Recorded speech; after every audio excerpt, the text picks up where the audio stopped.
thunderstorm warning for St. Mary's County in southern Maryland, southeastern Calvert County in southern Maryland, until 5:30 p.m. At 4:41 p.m., severe thunderstorms were located along a line extending from 7 miles east of Breezy Point to near Port Royal, moving east at 60 miles per hour. Hazard, 2-inch hail and 70 miles per hour wind gusts.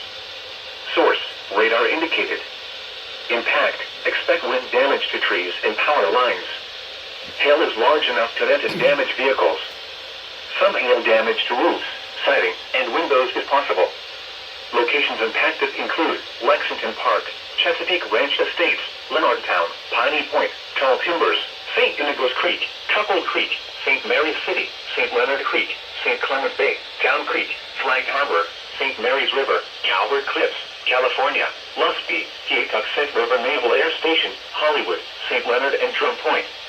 Remain alert for a possible tornado. Tornadoes can develop quickly from severe thunderstorms. If you spot a tornado, go at once into the basement or small central room in a sturdy structure. For your protection, move to an interior room on the lowest floor of a building.